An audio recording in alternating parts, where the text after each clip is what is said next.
আসসালামু আলাইকুম ওয়া রাহমাতুল্লাহি ওয়া বারাকাতুহু। সম্মানিত আমার প্রাণ প্রিয় ছোট্ট বন্ধুরা, আশা করি তোমরা সকলে অনেক অনেক বেশি ভালো আছো। আজকে আমরা আলোচনা করব তোমাদের জন্য যে ধারাবাহিক গ্রামার ক্লাসগুলো শুরু করেছিলাম তার ধারাবাহিকতায় আজকে আমরা 9 নাম্বার ইউনিটে চলে আসছে। এই 9 নাম্বার ইউনিট নিয়ে আজকে আমরা আলোচনা করব। এখানে দেখতে পাচ্ছি সেন্টেন্স এবং ডিটেলস অর্থাৎ বাক্য এবং তার বর্ণনা নিয়ে আজকে আলোচনা করব। ক্লাস যদি দীর্ঘ হয়ে যায় প্রয়োজনে অর্ধেকে সমাপ্ত করব। আর একটু অনুরোধ থাকবে ক্লাসটি মূল ক্লাস শুরু করার পূর্বে যে আপনারা যদি আমার ইউটিউব চ্যানেলে নতুন হয়ে থাকেন তাহলে অবশ্যই আমাদের চ্যানেলটি সাবস্ক্রাইব করে আমাদের সাথে থাকার জন্য চেষ্টা করবেন। আমি প্রতিদিন কোথাও না কোথাও আপনাদের জন্য নিত্য নতুন ক্লাসগুলো করে যাচ্ছে। তো আপনাদের কাছে বিনীত অনুরোধ রাখবো সেই কাজটি অবশ্যই করবেন। আচ্ছা, প্রথমত দেখতে পাচ্ছি আমরা এখানে সেন্টেন্স মানে হচ্ছে বাক্য, ঠিক আছে? এই সেন্টেন্সকে আমরা কয় ভাগে ভাগ করতে পারি, কি কি বিস্তারিত এখানে পড়াবো ইনশাআল্লাহ। আচ্ছা, সেন্টেন্স কাকে বলে? দেখতে পাচ্ছি কতগুলো অর্থবোধক শব্দ, অর্থাৎ অর্থবোধক শব্দ মানে হচ্ছে যে শব্দের অর্থ থাকবে এমন, অর্থাৎ অর্থবোধক শব্দ পাশাপাশি বসে যদি মনের ভাব সম্পূর্ণরূপে প্রকাশ করে তখন তাকে আমরা সেন্টেন্স বা বাক্য বলে থাকি। আবার এই সেন্টেন্সের দুটি অংশ আছে। কয়টি অংশ? দুইটি। আমরা দেখতে পাচ্ছি সেন্টেন্সের দুটি অংশের মধ্যে একটি হচ্ছে আপনার সাবজেক্ট আর অন্যটি হচ্ছে প্রেডিকেট। এখন সাবজেক্ট কি আর প্রেডিকেট কি সেই জিনিসটি বলা হচ্ছে। দেখতে পাচ্ছি সাবজেক্ট মানে হচ্ছে যিনি কাজ করেন অর্থাৎ কর্তা, ঠিক আছে? সাবজেক্ট মানে কি বলেছি? যিনি কাজ করেন অর্থাৎ কর্তা যিনি আছে উনি। এখানে বলেছি সাবজেক্ট যার সম্পর্কে কোনো কিছু বলা হয় তাকে সাবজেক্ট বলে। যেমন এখানে লেখা আছে সালমান গোস টু কলেজ, তাহলে এখানে সালমান হচ্ছে তোমার সাবজেক্ট। এখানে লেখা আছে আল্লাহ হ্যাজ ক্রিয়েটেড আস, এখানে আল্লাহ হচ্ছে এই বাক্যের সাবজেক্ট। এখানে লেখা আছে Abul is going to Dhaka, এখানে আবুল হচ্ছে সাবজেক্ট। কেননা আমরা এখন যদি প্রশ্ন করি কলেজে কে যাচ্ছে, অবশ্যই সালমান যাচ্ছে বা সালাম যাচ্ছে, হ্যাঁ? তাহলে এখানে যেগুলো আমি কালো করে দিয়েছি প্রত্যেকটি হচ্ছে এই বাক্যগুলোর সাবজেক্ট অর্থাৎ কর্তা। এরপর আমরা এই পরে দেখে নেব প্রেডিকেট। প্রেডিকেট মানে হচ্ছে কি আপনার উদ্দেশ্য বা বিধেয়, ঠিক আছে? এরপরে এখানে লেখা আছে সাবজেক্ট সম্পর্কে যা কিছু বলা হয় তাকে বলে প্রেডিকেট। অর্থাৎ একটি হচ্ছে সাবজেক্ট আর একটি হচ্ছে প্রেডিকেট। মানে সাবজেক্ট যেটা আছে সেটাও বলে দিলাম আর প্রেডিকেট কি আছে সেটাও বলা হচ্ছে। সাবজেক্ট মানে হচ্ছে আপনার উদ্দেশ্য আর প্রেডিকেট মানে হচ্ছে বিধেয়। আর এখানে প্রেডিকেট কোনগুলো? সাবজেক্ট সম্পর্কে যা কিছু বলা হয় অর্থাৎ সাবজেক্টকে নিয়ে যা কিছু বলা হবে তাকে আমরা কি বলি? প্রেডিকেট বলি, ঠিক আছে? প্রত্যেকটা আমি কালো করে দিয়েছি আপনারা যেন বুঝতে পারেন সহজে। এরপর আমরা এখানে একটা কি দিয়েছি?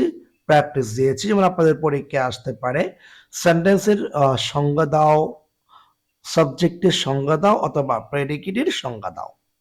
এরপরে আমরা আমাদের মৌলিক যে সেন্টেন্সগুলো আছে সেই ক্লাসটা দেখছি। দেখতে পাচ্ছি সেন্টেন্সের প্রকারভেদে অর্থের দিক থেকে সেন্টেন্সকে আমরা 5 ভাগে ভাগ করতে পারি, ঠিক আছে? উৎপত্তিগতভাবে 3 ভাগে ভাগ করা যায়। এগুলো হচ্ছে সিম্পল, কমপ্লেক্স, কম্পাউন্ড যেগুলো আছে এগুলো এগুলো আমার দরকার নাই। সিম্পল কমপ্লেক্স নবম শ্রেণী আগ পর্যন্ত শিখে লাভ নেই, ঠিক আছে? নবম শ্রেণীর দরকার আছে। আচ্ছা, এখন আমরা দেখে নেব যে আপনার 5 প্রকার সেন্টেন্স গুলো কি কি। 1 নাম্বার হচ্ছে অ্যাসার্টিভ সেন্টেন্স, ঠিক আছে? 2 নাম্বার হচ্ছে interrogative, 3 number imperative sentence, 4 number objective, 5 number হচ্ছে এক্সক্লামেটরি। অর্থাৎ 5 প্রকার। এই 5 প্রকারগুলো আমরা ধারাবাহিক আলোচনা করব, একটি একটি করে আপনাদেরকে বোঝানোর জন্য চেষ্টা করব। তো ক্লাস যদি ভালো করে বুঝতে চান অবশ্যই শেষ অবধি পর্যন্ত না টেনে দেখবেন। প্রথমত দেখে নিচ্ছি আমরা অ্যাসার্টিভ সেন্টেন্স, ঠিক আছে? এই অ্যাসার্টিভ সেন্টেন্সকে আমরা দুই ভাগে ভাগ করতে পারি, একটি হচ্ছে অ্যাফার্মেটিভ আর একটি হচ্ছে নেগেটিভ, ঠিক আছে? অ্যাফার্মেটিভ মানে হচ্ছে হ্যাঁ বোধক বাক্য, আর নেগেটিভ মানে হচ্ছে না বোধক বাক্য, ঠিক আছে? না বোধক বাক্য, অ্যাফার্মেটিভ হ্যাঁ বোধক, আর একটি হচ্ছে না বোধক বাক্য, ঠিক আছে? হ্যাঁ বোধক কি না বোধক কি এটা আমাদের বুঝতে হবে, কেননা আমরা এটা যদি না বুঝি তাহলে অ্যাফার্মেটিভ থেকে নেগেটিভ পরিবর্তন করতে পারবো না, আর এখানে পরিবর্তন ক্ষেত্রে অনেকটা ঝামেলা আছে। সহজে বলতে গেলে যেখানে যেভাবে বলেছি যে যে বাক্য কোনো ব্যক্তি, বস্তু, প্রাণী বা পদার্থ বা স্থান সম্পর্কে কোনো বিবৃতি প্রকাশ করে বা প্রদান করে তাকে আমরা অ্যাসার্টিভ সেন্টেন্স বলে থাকি, ঠিক আছে? তাকে আমরা অ্যাসার্টিভ সেন্টেন্স বলে থাকি। যেমন আই গো টু কলেজ। এরপর দেখবো আমরা অ্যাফার্মেটিভ সেন্টেন্স কাকে বলে? যে সেন্টেন্স দ্বারা কোনো বিবৃতিকে স্বীকার করে নেওয়া হয়, অর্থাৎ তুমি কি করেছ, হ্যাঁ, এরকম স্বীকার করে নেওয়া হয় তাকে আমরা বলি অ্যাফার্মেটিভ সেন্টেন্স, ঠিক আছে? তাকে আমরা কোন সেন্টেন্স বলি? অ্যাফার্মেটিভ। আর এই অ্যাফার্মেটিভ সেন্টেন্সের যে একটা স্ট্রাকচার আছে, গঠন প্রণালী, সেটি হচ্ছে প্রথমত সাবজেক্ট থাকবে, তারপরে ভার্ব থাকবে, তারপরে অবজেক্ট বা কমপ্লিমেন্ট থাকবে, ঠিক আছে? মানে একটা বাক্য তৈরি করার জন্য ইংরেজিতে মূলত এই জিনিসগুলো লাগবে, একটি সাবজেক্ট, আরেকটি হচ্ছে ভার্ব, আরেকটি হচ্ছে অবজেক্ট। এই তিনটি জিনিস আপনার লাগবেই লাগবে। যেমন আমি এখানে দেখতে বাক্য, দুটো বাক্য দিয়েছি। যেমন এখানে এক নম্বরে দেখতে পাচ্ছি a cow is a useful animal, ঠিক আছে? এখানে এই বাক্যটার দ্বারা মূলত হ্যাঁ বোঝাচ্ছে, না কোনো অর্থ বোঝাচ্ছে না, যার কারণে এটি হচ্ছে এই বাক্যটি অ্যাফার্মেটিভ। আমি যদি নেগেটিভের দিকে তাকাই সেক্ষেত্রে, বা এখানে আরেকটা বাক্য আছে 2 নম্বর, সেটি হচ্ছে the sun rises in the east, সূর্য পূর্ব দিকে ওঠে। তাহলে এই বাক্যটিও আমরা দেখতে পাচ্ছি অ্যাফার্মেটিভ, কেননা এখানে নাবাচক কোনো শব্দ আমরা দেখতে পাচ্ছি না। যেমন ইংরেজিতে কতগুলো শব্দ আছে যে শব্দগুলো থাকলে আপনার বাক্যটি নাবাচক হয়ে যাবে। যেমন এখানে কি কি আছে? একটা হচ্ছে নো আছে, ঠিক আছে? এরপরে আছে নাথিং, তারপর আছে নট, হ্যাঁ, এরপর আছে নেভার। এই যে কতগুলো ওয়ার্ড আছে ইংরেজিতে, এগুলো যদি কখনো কোনো একটা বাক্যের মধ্যে খুঁজে পাও তখন এই বাক্যটা নেগেটিভ হবে, অন্যথায় বাক্যটা অবশ্যই অ্যাফার্মেটিভ। আচ্ছা, আমরা বুঝতে পারলাম। এরপর আমরা দেখে নিব নেগেটিভ সেন্টেন্স। নেগেটিভ সেন্টেন্স কোনগুলা?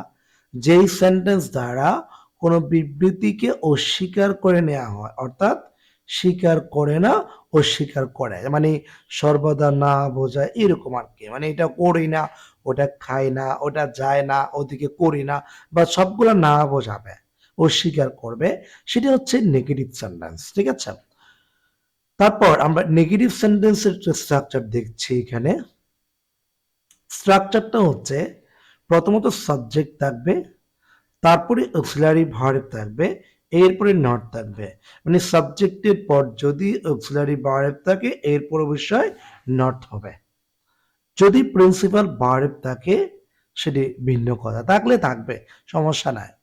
তারপর আমরা কি করব? এখানে অবজেক্ট অথবা কমপ্লিমেন্ট বসাবো। আমি বিস্তারিত আপনাদের সাথে আলোচনা করব এগুলো পরবর্তী, মানে স্টেপ বাই স্টেপ আলোচনা করব আর কি। আচ্ছা, প্রথমে দেখে নিচ্ছি he is not an honest man, ঠিক আছে? এ নাম্বার এখানে একটা দুইটা বাক্য দেখতে পাচ্ছি আমরা। প্রথম বাক্য দেখতে পাচ্ছি he is an honest man, অর্থাৎ এই যে টু বি ভার্ব হচ্ছে এটি, এটার সাথে নট যোগ করেছে, তার মানে বাক্যটা নেগেটিভ হয়ে গেল, ঠিক আছে? বাক্যটা কি হয়ে গেল? নেগেটিভ, কেননা এখানে নট আছে এই জন্য।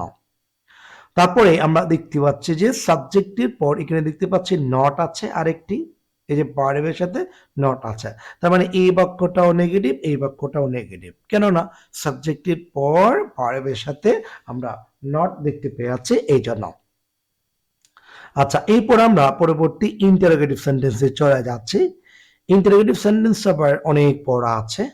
যেমন এখানে আমরা দেখতে পাচ্ছি ইন্টারোগেটিভ সেন্টেন্সটা আমরা মূলত এখানে 4 ভাগে ভাগ করেছি। হ্যাঁ, ভাগগুলো এখানে দেখতে পাচ্ছি। 1 নাম্বার ডাব্লিউএস কোয়েশ্চেন, আরেকটি হচ্ছে ইয়েস নো কোয়েশ্চেন, এরপরে 3 নাম্বার আছে এমবেডেড কোয়েশ্চেন, 4 নাম্বার হচ্ছে টেক কোয়েশ্চেন, যেগুলো আমাদের নবম শ্রেণীতেই গেলেই পড়তে হবে, এর আগে দরকার নাই, তবে আমি শিখিয়ে দেব। আচ্ছা, এখন আমরা কি করব, এখান থেকে বিস্তারিত আমরা একটি একটি আলোচনা করব। আচ্ছা, ইন্টারোগেটিভ সেন্টেন্স কাকে বলে, যে এটি আমরা এখানে আলোচনা করছি, যেই সেন্টেন্স দ্বারা কোনো কিছু জানতে চাওয়া হয় বা প্রশ্ন করা হয়, সেটাকে আমরা কি বলি, ইন্টারোগেটিভ সেন্টেন্স বলে থাকি। এখন ইন্টারোগেটিভ সেন্টেন্সটা আমরা 4 ভাগে ভাগ করি। প্রথমত 1 নম্বরে দেখছি আমরা ডাব্লিউএস কোয়েশ্চেন, ঠিক আছে। ডাব্লিউএস কোয়েশ্চেন গুলো কিভাবে কিভাবে থাকতে পারে, কোন কোন ফরম্যাটে হতে পারে, সেই জিনিসটি দেখিয়ে দিচ্ছি। আর এখানে ডাব্লিউএস কোয়েশ্চেন কাকে বলে সেটি যদি বলা না থাকে, এখানে দেখছি না, তারপরে মনে রাখবেন, যেই প্রশ্নের উত্তরে হ্যাঁ বা না বলে উত্তর দেয়া যাবে না, সেটি হচ্ছে ডাব্লিউএস কোয়েশ্চেন। আর যে প্রশ্নের উত্তরে হ্যাঁ বা না বলে উত্তর দেওয়া যাবে, সেটি হচ্ছে ইয়েস নো কোয়েশ্চেন, ঠিক আছে। অর্থাৎ আমরা এখন এখানে কি করতে পারি, 1 নম্বর যে স্ট্রাকচার আছে সেটা আলোচনা করছি। 1 নম্বর মেকিং ডাব্লিউএস কোয়েশ্চেনের স্ট্রাকচারের মধ্যে দেখতে পাচ্ছি এখানে কি আছে। প্রথমত ডাব্লিউএস ওয়ার্ড থাকবে। ডাব্লিউএস ওয়ার্ড বলতে আমি এখানে লিখে দিয়েছি কোনগুলো, যেমন এখানে হু থাকবে, হোয়াট থাকবে, উইচ থাকবে, হোয়েন, আরেকটা হচ্ছে হোয়ার, হোম, হোস, হোয়াই, আরেকটা হচ্ছে হাউ। যেমন এই শব্দগুলো আপনারা খুঁজে পাবেন। এগুলো যদি কখনো কোনো সময় কোনো একটা বাক্যের সাবজেক্ট বা শুরুতেই থাকে, আপনি ধরে নেবেন এবং বাক্য শেষে প্রশ্নবোধক চিহ্ন হয়, সেটি হচ্ছে ইয়েস নো কোয়েশ্চেন, ঠিক আছে। অর্থাৎ আমি বলতে চাচ্ছি, সব বাক্যের শুরুতে যদি ডাব্লিউএস কোয়েশ্চেন থাকে, বাক্য শেষে প্রশ্নবোধক চিহ্ন হয়, সেই ক্ষেত্রে আপনার ওই বাক্যটি হবে ডাব্লিউএস কোয়েশ্চেন, ঠিক আছে। এরপর বাক্যটা এভাবেও থাকতে পারে, অথবা এরকমও থাকতে পারে, এরকমও থাকতে পারে। ডাব্লিউএস ওয়ার্ড থাকতে পারে, তারপরে থাকতে পারে প্রিন্সিপাল ভার্ব সরাসরি, ঠিক আছে, অথবা এখানে অক্সিলারি ভার্ব থাকতে পারে, এরপর আবার প্রিন্সিপাল ভার্ব থাকতে পারে। মানে এই 3টে স্ট্রাকচারের ভিতরে আপনার বাক্যগুলো তৈরি হবে। আমি শুধুমাত্র এইটুকু বলছি যে স্ট্রাকচারগুলো যদি একজন শিক্ষার্থী ভালো করে মনে রাখতে পারে, তাহলে তার জন্য আর কোনো সমস্যা হবে না। এরপর আমরা পরবর্তী ইয়েস নো কোয়েশ্চেন দেখব। ইয়েস নো কোয়েশ্চেন মানে কি, যেই প্রশ্নের উত্তরে হ্যাঁ বা না বলে উত্তর দেওয়া যাবে, সেটি হচ্ছে ইয়েস নো কোয়েশ্চেন। যেমন, তুমি কি ঢাকায় গিয়েছ? হ্যাঁ। তুমি কি ভাত খেয়েছ? না। এই যে হ্যাঁ অথবা না বলে যদি উত্তর দেওয়া যায়, সেক্ষেত্রে সেটিকে আমরা ইয়েস নো কোয়েশ্চেন বলতে পারি। আর এখানকার যে স্ট্রাকচার গুলো আছে, সেটা হচ্ছে বাক্যের শুরুতে অক্সিলারি ভার্ব থাকবে, তারপর সাবজেক্ট, তারপরে হচ্ছে এক্সটেনশন। আর এখানে বি নম্বরে দেখতে পাচ্ছি বাক্যটা ডু নট, ডিডন্ট অথবা ডাজন্ট দিয়ে শুরু হবে, সাবজেক্ট থাকবে, তারপরে প্রিন্সিপাল ভার্ব থাকবে, তারপর এক্সটেনশন থাকবে। এক্সটেনশন মানে হচ্ছে অতিরিক্ত অংশ, ঠিক আছে। এই সব বিষয়গুলো যদি থাকে, তুমি ধরে নেবা এটি হচ্ছে ইয়েস নো কোয়েশ্চেন।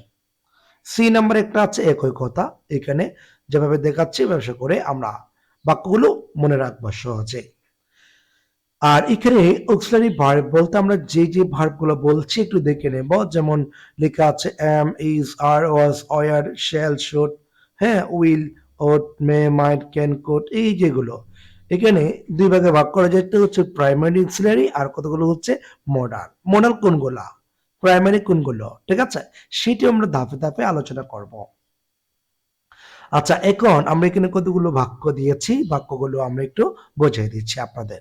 যেমন এখানে দিচ্ছি, যেমন which class do you read in, এখানে বাক্যের শুরুতে WH ওয়ার্ড আছে, বাক্য শেষে প্রশ্নবোধক চিহ্ন আছে, এটি হচ্ছে ডাব্লিউএস কোয়েশ্চেন, ঠিক আছে। এটি কোন কোয়েশ্চেন?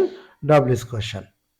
এরপর বাক্যের শুরুতে হাউ আছে, বাক্য শেষে প্রশ্নবোধক চিহ্ন আছে, এটিও ডাব্লিউএস কোয়েশ্চেন। আর এখানে বাক্যের শুরুতে আছে টু বি ভার্ব বা অক্সিলারি ভার্ব, এখানে প্রশ্নবোধক চিহ্ন, এই জন্য এটি হচ্ছে ইয়েস নো কোয়েশ্চেন। কোন কোয়েশ্চেন? ইয়েস নো কোয়েশ্চেন, ঠিক আছে। আশা করি আমরা বুঝতে পেরেছি। ঠিক তো এইখানেও বাক্যের শুরুতে হ্যাভ আছে। হ্যাভ হচ্ছে টু হ্যাভ ভার্ব অর্থাৎ অক্সিলারি ভার্ব এটা। এখন বাক্য শেষে প্রশ্নবোধক চিহ্ন আছে, এটি হচ্ছে আপনার ইয়েস নো কোয়েশ্চেন, মানে দুটি ডাব্লিউএস কোয়েশ্চেন, দুটি ইয়েস নো কোয়েশ্চেন। অর্থাৎ বাক্যের শুরুতে যদি WH ওয়ার্ড থাকে, এই যে WH ওয়ার্ড থাকে, সেই ক্ষেত্রে আমরা সেটিকে ডাব্লিউএস কোয়েশ্চেন বলবো। আর যদি অক্সিলারি ভার্ব থাকে সেক্ষেত্রে আমরা এবি ভার্ব, মানে অক্সিলারি ভার্ব থাকে সেক্ষেত্রে আমরা ইস নো কোয়েশ্চেন বলবো। আশা করি আমরা বুঝতে পেরেছি। তো আজকে ক্লাসটি এখানে শেষ করব, কারণ 15 মিনিট ক্লাস চলতেছে। পরবর্তীগুলো আমরা আরেকটি ক্লাসে আলোচনা করব। সে পর্যন্ত সবাই ভালো থাকবেন, সুস্থ থাকবেন। আসসালামু আলাইকুম ওয়া রাহমাতুল্লাহি ওয়া বারাকাতুহু।